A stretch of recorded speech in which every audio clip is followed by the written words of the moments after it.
Record আছে, আওয়ামী লীগের record আছে ওই একটা অপশক্তির, যারা নাকি বরাবর একটা ফায়দা লওয়ার চেষ্টা করে, গোলা পানিতে মাছ শিকার করার চেষ্টা করে।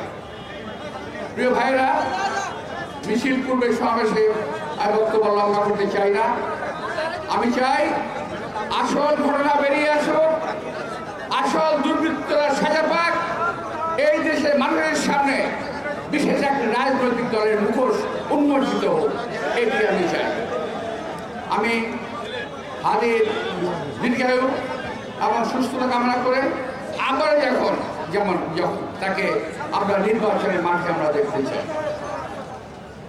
ভোট নির্বাচনে জয়লাভ পরাজয় আল্লাহ তাআলা নির্ধারণ করে রেখেছেন, এটা আমার নির্ধারিত বিষয় নয়। আমার কাজ করার কথা আমি করব, ফল দেওয়ার মালিক আল্লাহ তাআলা।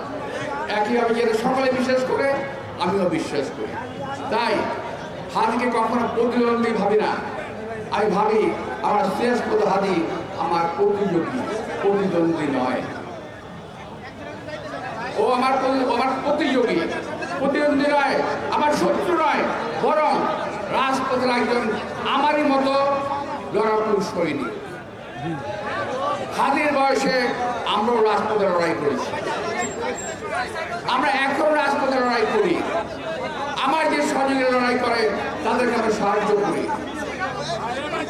আসল এই সময়ে মুক্তিযুদ্ধের সময় ৭১ সালে যে কঠিন সময় আমরা পার করেছি, আজকে ২০২৫ সালেও তার চেয়ে বড় সাংঘাতিক সময়, বড় মারাত্মক সময় আমরা এখন পার করছি। আগে শত্রু ছিল একটি, এখন বহুমুখী শক্তির আক্রমণে জর্জরিত বাংলাদেশ। আসল বহু শক্তির আক্রমণ থেকে বাংলাদেশকে আমরা রক্ষা করার চেষ্টা করি, যেমনি আমরা ৭১ সালে করেছিলাম।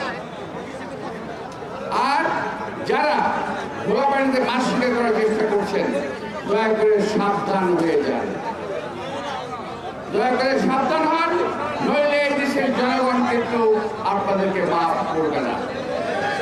নির্বাচন করছে, নির্বাচন করেন, নির্বাচন জয়লাভ করেন, সেরেও দেব, বেড়ে গেলে আপনারা মেনে নেবেন, এটাই স্বাভাবিক। কিন্তু তার আগেই নির্বাচনকে বন্ধ করা।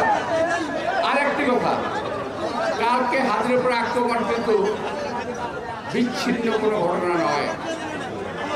এর আগে চট্টগ্রামে শতককে আক্রমণ করেছিল, এখন হাতের উপর আক্রমণ।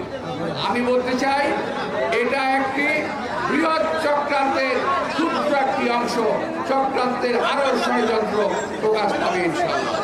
আপনাদের সবাইকে